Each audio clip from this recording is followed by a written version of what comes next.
ಕರ್ತವ್ಯ ಲೋಪ ಎಸಗಿದ್ದ 4 ಪೊಲೀಸರನ್ನ ಅಮಾನತು ಮಾಡಲಾಗಿದೆ. ಉತ್ತರ ವಿಭಾಗದ ಡಿಸಿಪಿ ನೇಮಗೌಡರಿಂದ ಅಮಾನತನ್ನ ಮಾಡಲಾಗಿದೆ. ಅಮಾನತು ಆದೇಶ ಹೊರಬಂದಿದೆ.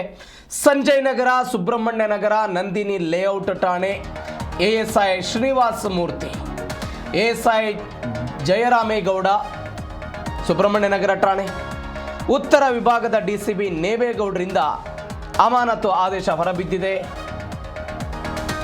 ಸಂಜಯ್ ನಗರ, ಸುಬ್ರಹ್ಮಣ್ಯ ನಗರ, ನಂದಿನಿ ಲೇಔಟ್ ಠಾಣೆಯ ವ್ಯಾಪ್ತಿಯ ಪೊಲೀಸರಿವರು.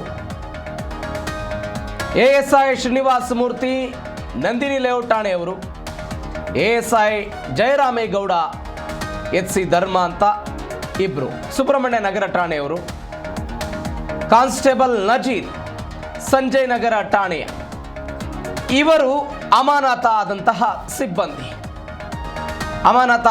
ಸಿಬ್ಬಂದಿ ಕರ್ತವ್ಯ ಲೋಪ ಎಸಗಿದ ಹಿನ್ನೆಲೆ 4ರನ್ನ ಇದೀಗ ಉತ್ತರ ವಿಭಾಗದ ಡಿಸಿಪಿ ನೇಮಗೌಡರು ಅಮಾನತು ಮಾಡಿದ್ದಾರೆ, ಆದೇಶವನ್ನು ಹೊರಡಿಸಿದ್ದಾರೆ.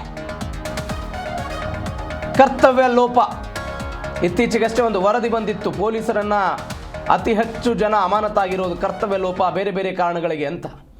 ಇದೀಗ ಒನ್ಸ್ ಅಗೇನ್ ಕರ್ತವ್ಯ ಲೋಪ ಎಸಗಿದ ಪ್ರಕರಣದಲ್ಲಿ 4 ಪೊಲೀಸರನ್ನ ಅಮಾನತು ಮಾಡಲಾಗಿದೆ. ಉತ್ತರ ವಿಭಾಗದ ಡಿಸಿಪಿ ನೇಮಗೌಡರಿಂದ ಅಮಾನತು ಆದೇಶ ಹೊರಬಿದ್ದಿದೆ. ಸಂಜಯ್ ನಗರ, ಸುಬ್ರಹ್ಮಣ್ಯ ನಗರ, ನಂದಿನಿ ಲೇಔಟ್ ಠಾಣೆಯ ಎಎಸ್ಐ ಶ್ರೀನಿವಾಸ ಮೂರ್ತಿ, ಸುಬ್ರಹ್ಮಣ್ಯ ನಗರ ಠಾಣೆಯ ಎಎಸ್ಐ ಜಯರಾಮೇಗೌಡ, ಹೆಡ್ ಕಾನ್ಸ್ಟೇಬಲ್ ಧರ್ಮ, ಮತ್ತೊಂದು ಕಡೆ ಕಾನ್ಸ್ಟೇಬಲ್ ನಜೀರ್ ಸಂಜಯ್ ನಗರ ಠಾಣೆ, ಈ ಎಲ್ಲ ಸಿಬ್ಬಂದಿಗಳು ಅಮಾನತಾಗಿದ್ದಾರೆ. ಕರ್ತವ್ಯ ಲೋಪ ಎಸಗಿದಂತಹ ಪ್ರಕರಣ ಇದು. ಈ ಪ್ರಕರಣದಲ್ಲಿ ಇದೀಗ ಅಮಾನತು ಮಾಡಲಾಗಿದೆ.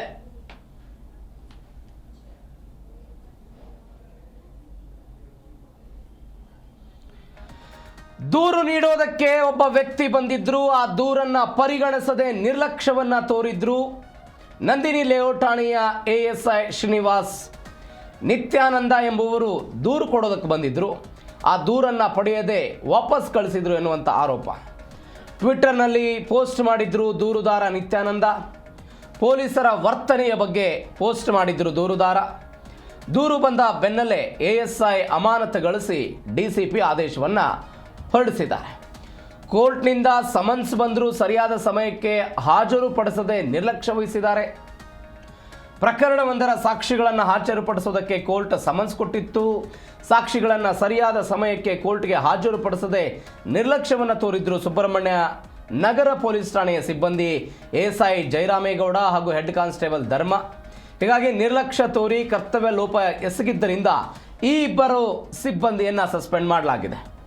ಮತ್ತೊಂದು ಕಡೆ ಮುಖ್ಯಮಂತ್ರಿಗಳ ನಿವಾಸ ಕಾವೇರಿ ನಿವಾಸದ ಬಂದೋಬಸ್ತ್ಗೆ ಬರದ ಹಿನ್ನೆಲೆ ಕಾನ್ಸ್ಟೇಬಲ್ ಒಬ್ಬರನ್ನ ಅಮಾನತು ಮಾಡಲಾಗಿದೆ. ಸಂಜಯ್ ನಗರದ ಕಾನ್ಸ್ಟೇಬಲ್ ನಜೀರ್ ಅಂತ ವ್ಯಕ್ತಿಯೊಬ್ಬರು ದೂರು ಕೊಡೋದಕ್ಕೆ ಬಂದಿದ್ರು, ಆ ದೂರನ್ನ ಪರಿಗಣನೆ ಮಾಡದೆ ನಿರ್ಲಕ್ಷ್ಯವನ್ನು ತೋರಿದ್ರು ನಂದಿನಿ ಲೇಔಟ್ ಠಾಣೆಯ ಎಎಸ್ಐ ಶ್ರೀನಿವಾಸ್. ಇದೀಗ ನಿತ್ಯಾನಂದ್ ಎಂಬುವರು ದೂರು ಕೊಡೋದಕ್ಕೆ ಬಂದಿದ್ರು, ದೂರು ಪಡೆಯದೆ ಅವರನ್ನ ವಾಪಸ್ ಕಳ್ಳಲಾಗಿತ್ತು. ಅವರು ಟ್ವೀಟ್ ಮಾಡಿದ್ರು ಪೊಲೀಸರ ವರ್ತನೆಯ ಬಗ್ಗೆ. ದೂರು ಕೊಡೋದಕ್ಕೆ ಬಂದಂಥ ವ್ಯಕ್ತಿಯ ದೂರನ್ನು ಪರಿಗಣಿಸದೆ ನಿರ್ಲಕ್ಷ್ಯವನ್ನು ತೋರಿದ್ರು. ಈ ಪೊಲೀಸರ ಈ ವರ್ತನೆಯ ಬಗ್ಗೆ ಸಾಮಾಜಿಕ ಜಾಲತಾಣದಲ್ಲಿ ಪೋಸ್ಟ್ ಮಾಡಿದ್ರು ದೂರುದಾರರು.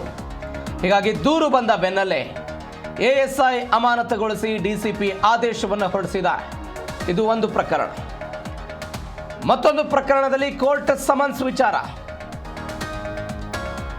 ಆರೋಪಿಗಳನ್ನು ಕೋರ್ಟ್ಗೆ ಹಾಜರುಪಡಿಸುವಂಥ ವಿಚಾರದಲ್ಲಿ ತೋರಿದಂತಹ ನಿರ್ಲಕ್ಷ್ಯದ ಕಾರಣಕ್ಕೆ ಸುಬ್ರಹ್ಮಣ್ಯ ನಗರ ಠಾಣೆಯ ಎಎಸ್ಐ ಜಯರಾಮೇಗೌಡ ಹಾಗೂ ಹೆಡ್ ಕಾನ್ಸ್ಟೇಬಲ್ ಧರ್ಮ ಇವರು ನಿರ್ಲಕ್ಷ್ಯವನ್ನು ತೋರಿದ್ರು. ಹೀಗಾಗಿ ಇವರಿಬ್ಬರನ್ನು ಕೂಡ ಸಸ್ಪೆಂಡ್ ಮಾಡಲಾಗಿದೆ.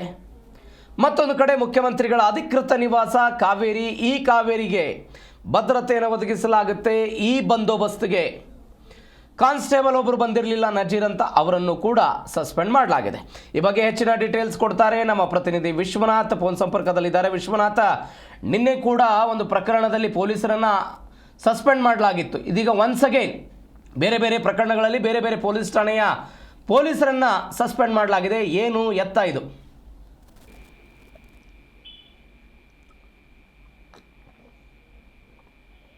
ಪ್ರವೀಣ್, ನಾರ್ತ್ ಅಂದ್ರೆ ಉತ್ತರ ವಿಭಾಗದಲ್ಲಿ ಇತ್ತೀಚೆಗೆ ಅನೇಕ ಪೊಲೀಸರ ವಿರುದ್ಧವಾಗಿ ಒಂದು ಗಂಭೀರತೆಯಾದ ಆರೋಪಗಳು ಕೇಳಿಬಂದಿತ್ತು. ಇದರಲ್ಲಿ ಪ್ರಮುಖವಾಗಿ ಸರಿಯಾಗಿ ರೆಸ್ಪಾನ್ಸ್ ಮಾಡದೇ ಇರುವಂತದ್ದು ಅಂದ್ರೆ ಠಾಣೆಗೆ ಬಂದಂತಹ ದೂರುದಾರರಿರ್ತಾರೆ, ನೋವನ್ನ ಹೇಳ್ಕೊಂಡು ಬಂದವರು ಇರ್ತಾರೆ, ಅವರ ಬಳಿ ಸರಿಯಾಗಿ ವರ್ತನೆ ಮಾಡದೇ ಇರುವಂತದ್ದಾಗಿರ್ಬೋದು, ಹಣ ಕೇಳುವಂತದ್ದಾಗಿರ್ಬೋದು, ಈ ರೀತಿಯಾದಂತಹ ಗಂಭೀರ ಆರೋಪಗಳು ಕೂಡ ಕೇಳಿ ಬಂದಿದ್ವು. ಈಗ ಸದ್ಯಕ್ಕೆ ASI ಶ್ರೀನಿವಾಸ ಮೂರ್ತಿ, ನಂದಿನಿ ಲೇಔಟ್, ಈತ ಕರ್ತವ್ಯ ಒಬ್ಬ ಎಸಗಿದಂತಹ ಆರೋಪದಲ್ಲಿ ಇದನ್ನ ಸಸ್ಪೆಂಡ್ ಮಾಡಲಾಗಿದೆ.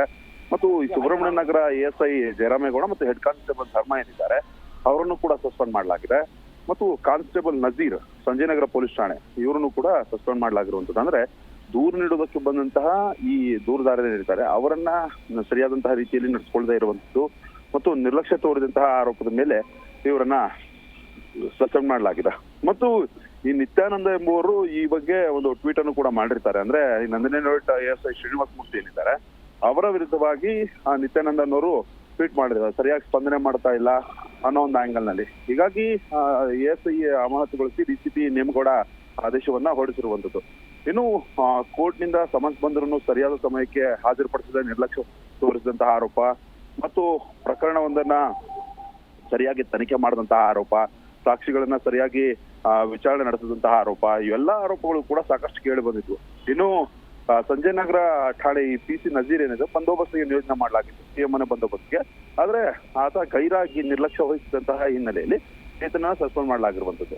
ಇತ್ತೀಚೆಗೆ ಪೊಲೀಸರು ಕ್ರೈಮ್ ಆಕ್ಟಿವಿಟಿಯಲ್ಲಿ ಭಾಗಿಯಾಗೋದಲ್ದೇನೆ ಈ ರೀತಿ ಕರ್ತವ್ಯ ಲೋಪವನ್ನು ಕೂಡ ಎಸಗಿ ಸಸ್ಪೆಂಡ್ ಆಗ್ತಾ ಇರುವಂತದ್ದು ನಿಜವಾಗ್ಲೂ ಕೂಡ ದುರಂತ. ಹೀಗಾಗಿ ಪೊಲೀಸ್ ಇಲಾಖೆಯಲ್ಲಿ ಏನಾಗ್ತಾ ಇದೆ ಅನ್ನೋ ಒಂದು ಪ್ರಶ್ನೆಗಳು ಕೂಡ ಕಾಡ್ತಾ ಇರುವಂತದ್ದು.